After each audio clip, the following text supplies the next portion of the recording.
মৌলানা কায়কোবাদ মাহমুদ মোহতারামকে আলোচনা করার জন্য আমি সবিনয় অনুরোধ করছি।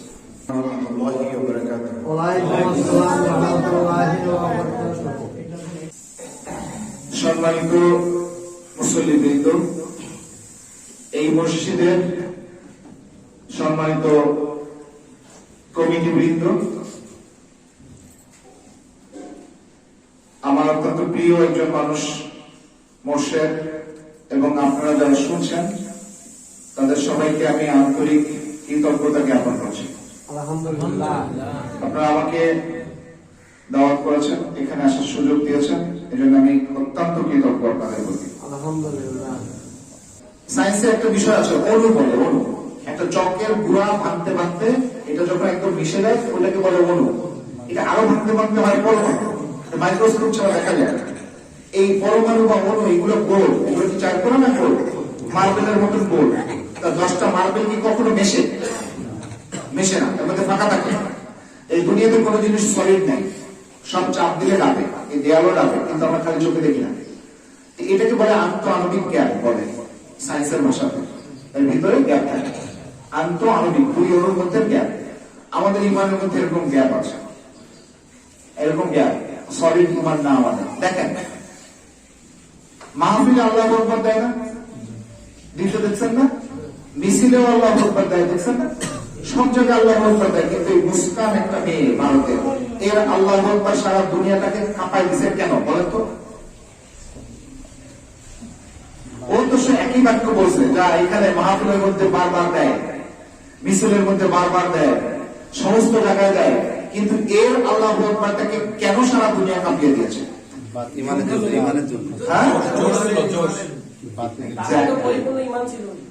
এক্স্যাক্টলি, ইমান মানে কি? বিশ্বাস ছিল। আপনাকে একটু ভাবতে হবে, 1 সেকেন্ডের জন্য একটু ভাবেন। এই জায়গাতে 50 জন মানুষ তাকে তেড়ে আসতেছে। সে আমরা বলে কি করতাম? আমার বড় ভাইরে ডাক দিতাম, আমার চাচারে ডাক দিতাম, আমার বাবারে ডাক দিতাম, অথবা হেড স্যারে ডাক দিতাম। ওখানে কলেজের হেডমাস্টার দাঁড়ানো ছিল, তাকে ডাকতেন, ধরতে তার কাছে গিয়ে বলতো যে স্যার আমাকে এরকম করতেছে, কিন্তু সেটা সে করেনি। আপনি তার চাহনি দেখছেন? সে ঘুরে গিয়ে বলছে আল্লাহু আকবার, কারণ আল্লাহ একমাত্র পারে ওই সময় এটাকে রোধ করতে। এইটার বিশ্বাসটা তার অন্তরে ছিল। এবং সবচেয়ে মজার বিষয় হচ্ছে গুগলের কিওয়ার্ড বলে শব্দ, কিওয়ার্ড এই পৃথিবীতে গুগল তৈরি হওয়ার পর থেকে এ পর্যন্ত আল্লাহু আকবার শব্দটা সবচেয়ে হাইয়েস্ট র্যাঙ্কিং এ গেছে এই এক সপ্তাহে। আর কোন ওয়ার্ড এত হাই র্যাঙ্কিং হয়, এত বার আসেনি। This is the power of আল্লাহু আকবার। এটা আমরা উই ডোন্ট বিলিভ দ্যাট, আমরা বিশ্বাস করি না। আমাদের বিশ্বাসটা ঠুনকো। আমরা মনে করি যে আমি কালকে মারা যেতে পারি, বা বিশ্বাস করি না। আমরা নামাজ পড়তে আসি জাস্ট লোক দেখানো নামাজ, বিশ্বাস করি না। বিশ্বাসের একটু ছোট্ট গল্প পুরো আপনাদের গল্পটাই বলি। একটা ছোট্ট বাচ্চা প্রতিদিন মসজিদে যায়, একটা নদী পার হয়ে পড়তে যায়, তো দেরি হয়, নৌকা পায় না। তা টিচার জিজ্ঞেস করতেছে যে তোমার দেরি হয় কেন বাবা? হুজুর নৌকা পাই না। নৌকা লাগে না, বিসমিল্লাহ বলে চলে আসবে। তো ছেলেটা পরের দিন গিয়ে নৌকার পাশে, নদীর পাশে এসে বিসমিল্লাহ বলে হেঁটে চলে আসছে। তো আর দেরি হয় না, রেগুলার ক্লাস করে। বাসায় এসে ওর মাকে বলতেছে, মা আমার হুজুর বলছে বিসমিল্লাহ বলে চলে যেতে, আমি ওরকম যাই, এখন আর আমার দেরি হয় না। তো এখন ওর মা বলছে এত কামের মানুষ, তাহলে তুমি একটু বাসায় দাওয়াত করো। তো দাওয়াত দিয়েছে হুজুরকে। হুজুর কালকে আমার মা আপনাকে যেতে বলছে। তো হুজুর আসছে ওর সাথে, নদীর পার পর্যন্ত আসছে, এসে দেখে খাওয়া নাই, নৌকা নাই। তো ছেলে বরাবরের মতো বিসমিল্লাহ বলে চলে গেছে। কিছু দূর যাওয়ার পর ছেলেটা দেখে পাশে হুজুর নাই, কি ব্যাপার? পিছনে তাকাইছে, তাকায় দেখে হুজুর ওই পাশে বসে এরকম করে আছে, কি ব্যাপার? তো আবার আসছে, এসে জিজ্ঞেস করছে কি ব্যাপার হুজুর আসেন না কেন? তুই গেলি কিভাবে? তুই গেলি কিভাবে? কেন আপনি তো বলছেন বিসমিল্লাহ বলে আসতে। তখন হুজুরের মনে করছে, এখন হুজুর বিসমিল্লাহ বলে পা দিচ্ছে, পা দিয়ে দেখে ওনার পা গিরা পর্যন্ত ডুবে গেছে। উনি কয় তাহলে মনে হয় আমার উচ্চারণ ভালো হয় না, তাজবিদ মাখরাজ সুন্দর হয় না। উনি আবার সুন্দর করে মাখরাজ টাখরাজ দিয়ে বিসমিল্লাহ বলেছে। বলে পাড়া দিয়ে দেখে এটা আরো বেশি ডুবে গেছে। তাহলে বলছে তার মানে আমার উজু নাই, তাড়াতাড়ি উজু করছে, উজু টুজু করে তারপরে পা দিয়ে দেখে হাঁটু পর্যন্ত ডুবে গেছে। বুঝতে পেরেছেন? এটা হচ্ছে আমাদের পার্থক্য। আমরা জানি বিসমিল্লাহর যে বরকত, কিন্তু আমরা সেটা বুঝছি না, ট্রাস্ট করি না, রিয়েলাইজ করি না। আল্লাহু আকবারের পাওয়ার আমরা রিয়েলাইজ করতে পারিনি ভাই। বিসমিল্লাহর তাকওয়াত আমরা বুঝতে পারিনি। মুসলমানদের শৌর্য বীর্য আমরা বুঝতে পারিনি। কেন জানেন? কারণ হচ্ছে আমরা কোরআন থেকে অনেক দূরে। এই কিতাব আল্লাহ তাআলা তার সবচেয়ে প্রিয় মানুষটিকে দিয়েছিলেন 40 বছর পরে। কেন প্রথম দিন জন্ম হওয়ার সাথে সাথে দিয়ে দিতে পারতেন না? কেন দেননি? ওনাকে প্রমাণ করতে হয়েছে যে উনি সবচেয়ে সত্যবাদী মানুষ, সবচেয়ে কলুষিত সমাজে উনি সত্যবাদী। সবচেয়ে কলুষিত সমাজে কে? উনি সত্যবাদী। এটা অনেকে প্রুফ করতে হয়েছে। আবু জাহেল জানতো না যে উনি সত্যবাদী? বলেন, এমন কোন মানুষ ছিল যে বলতো না যে উনি সত্যবাদী না? এবং উনি ট্রাস্টেবল, ওনার কাছে কিছু রাখলে সেটা ফেরত পাওয়া যায়। এইবার আসেন আমার দিকে, আপনার দিকে তাকায় দেখেন তো, আপনার ঘরের মানুষ আপনার বিশ্বাস করে? আপনার মোবাইলের পাসওয়ার্ড লাগে, আপনার চাবি লাগে, মাঝে একটা চাবির গোছে, হাতে একটা চাবির গোছে। Who you trust? Can you trust yourself? আপনি আপনাকে বিশ্বাস করেন? নো। ফ্যামিলি মেম্বার করে না, আত্মীয় স্বজন করে না, বন্ধুরা তো করেই না। টাকা ধার দেবে কেউ আপনাকে? টাকা জামানত রাখবে আপনারা? প্রশ্নই ওঠে না। এখন যদি শর্ত হইতো এমন যে 6 মাস প্রমাণ করতে হবে যে আপনি সত্যবাদী, তাইলে কোরআন পড়তে পারবেন, তাহলে 99 জন ফেল। আমরা পারতাম না। মাত্র 6 মাস যদি বলা হয় যে 6 মাস তোমাকে প্রুফ করে আসতে হবে যে তুমি সত্যবাদী, তাহলে তুমি কোরআন টাচ করতে পারবা, তাহলে পারবা না। তাহলে আল্লাহে 99 জন মানুষ আমরা কোরআন ধরতে পারতাম না। কি বলেন? This is the problem. এই কোরআন ইজি টু টাচ, এটা আমাদের কাছে ইজি হয়ে গেছে, এই জন্য আমরা এর মর্ম বুঝি না। এই যে কি জিনিস এ আমরা বুঝতেই পারছি না। কোরআন আপনাকে লিফট করতে পারে অল দ্য ওয়ে আপ। যেখানে আপনাকে দুনিয়াতে তো করবেই, এই কোরআন আপনাকে কবরে নিয়ে যাবে। কবরের উপর পর্যন্ত আপনার MPhil degree, PhD degree, doctorate degree সব উপর পর্যন্ত থাকবে। কবরের চালের নিচে যাবে শুধু ওখানে না, ওখান থেকে আপনাকে কিয়ামতের ময়দানে উঠাবে, ওখানেও ছাড়বে না, ওখান থেকে জান্নাতে নিয়ে তারপরে সেখান্ত হবে। This is the book, this is the book. আর সেই বই আমরা করি কি, লম্বা একটা খাপের মধ্যে ঢুকাই, 3-4টা প্যাচ দিয়ে ওই উপরে রাখি, যা নামাইতে 10 মিনিট লাগে। আবার বলি এটা জীবন বিধান। জীবন বিধান হলে তো হ্যান্ডি থাকবে, আপনার হাতে থাকবে, আপনার মাথার পাশে থাকবে। আপনি সকালে বিকালে দুপুরে সবসময় দেখবেন যে সকালে আমি চলবো কিভাবে, দুপুরে চলবো কিভাবে, বিকালে চলবো কিভাবে। This book has to tell me. এই বুক আমাকে বলতে হবে যে এর মধ্যে কোথায় কি আছে। But do do that? আমরা করি না, আমরা কোথাও করি না। কারণ কি? কারণ বুঝি না।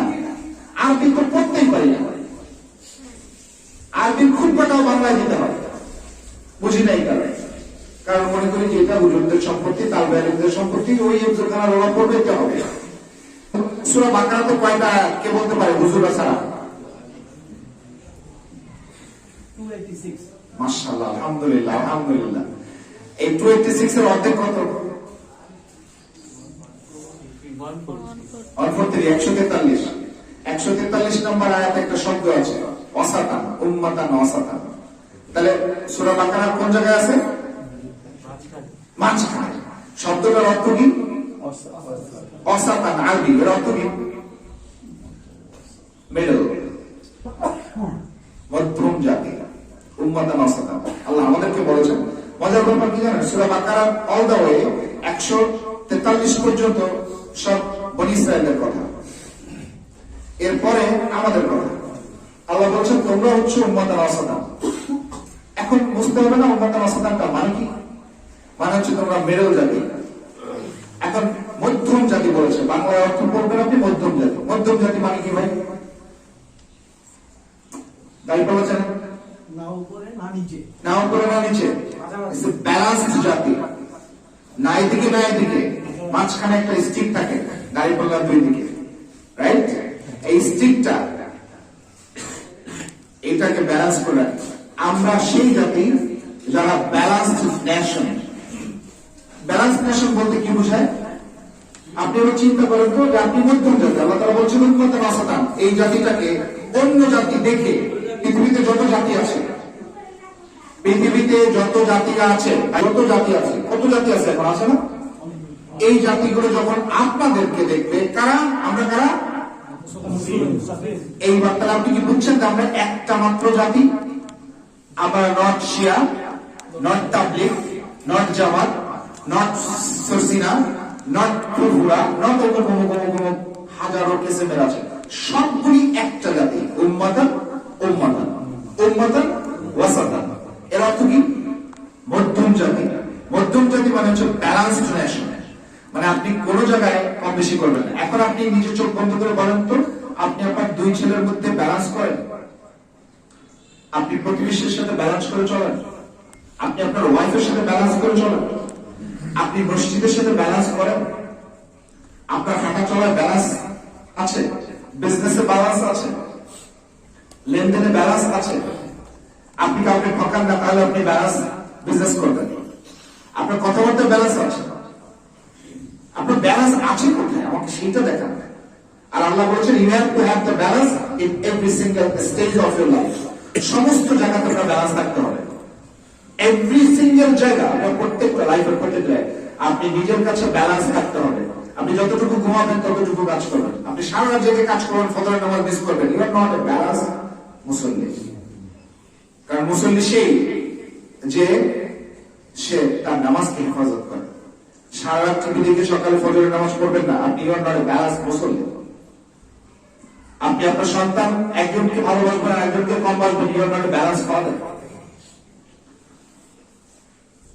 আপনার ফ্যামিলির সদস্যদের সাথে একজনকে ভালো বেশি বাসবেন, একজনকে কম বাসবেন, you are not a balance caretaker. আপনি মসজিদে আসবেন, নিজের মতন করে এরকম করে বসবেন, একজনকে বসতে দেবেন না, you are not a balance man. কি তাহলে আমরা কি? এখন আল্লাহ বলেছে কি, অন্য সব জাতি তোমাদের দেখে বলবে যে এরা কার, বলেছে এরা হচ্ছে উম্মাতান ওয়াসাতান। এদের আছে কি? আছে একটা বই, এর মধ্যে কি লেখা? তখন তো দেখতে চাইবে এরা তো ভালো কেন, এদের একটা বই আছে, এর মধ্যে কি লেখা দেয়, কি আছে এর মধ্যে। কালকে একটা ছেলে আসছে আমার কাছে, গত মসজিদে এক জায়গায় জুমার নামাজ পড়েছিলাম, সেখান থেকে মুসল্লি আসছে। আমি বললাম কোরআন পড়তে পারো? সে আসছে একটা প্রশ্ন জিজ্ঞেস করতে, ভাই হাত উঠানো যাবে? হাত এখানে রাখা যাবে, ওইখানে রাখা যাবে? আমি বললাম তুমি কোরআন পড়তে পারো? কয় না হবে না। তাহলে এটা আগে শেখো, তারপরে কোথায় হাত এটা পড়ে। তো বলছে না আমি নামাজ পড়ি। সো আমি জিজ্ঞেস করলাম নামাজ পড়ো তো তুমি কি দুপুরে ভাত খাইছো? হ্যাঁ। এটা বলবো না কেন ভাত খাইছো? এটা বলার বিষয়। নামাজ তো বলার বিষয় না, নামাজ ইজ ম্যান্ডেটরি থিং। আপনি কেন আরেকজনে বলবেন আমি নামাজ পড়ি? এটা আপনার করতেই হবে, এটা কোনো ক্রেডিটের বিষয় না, এটা জানান দেওয়ার মাইক দিয়ে বলার বিষয় না। আমি নামাজ পড়ি, আপনি নামাজ পড়বেন, ইউ মাস্ট ডু ইট। আমার আব্বা খুলনা তালিমুল মিল্লাত আলিয়া মাদ্রাসার প্রিন্সিপাল ছিলেন। উনি রেডিও বাংলাদেশে প্রোগ্রাম করতেন কোরআন হাদিসের আলোকে মানুষের জীবনের বিভিন্ন দিক।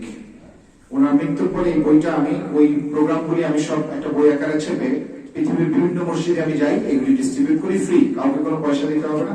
আপনাদের সেক্রেটারি সাহেবের রিকোয়েস্টে আমি এগুলো নিয়ে আসছি। এখানে 50টার মতন আছে যারা সত্যিকার অর্থে পড়তে চায়, জানতে চায়, অল্প সময়ে কোরআন হাদিসের ব্যাখ্যা, তাদের জন্য এই বইগুলো আমি ওনাকে দিলাম। আপনারা নামাজের পরে আমার কাছ থেকে নিয়ে নিন।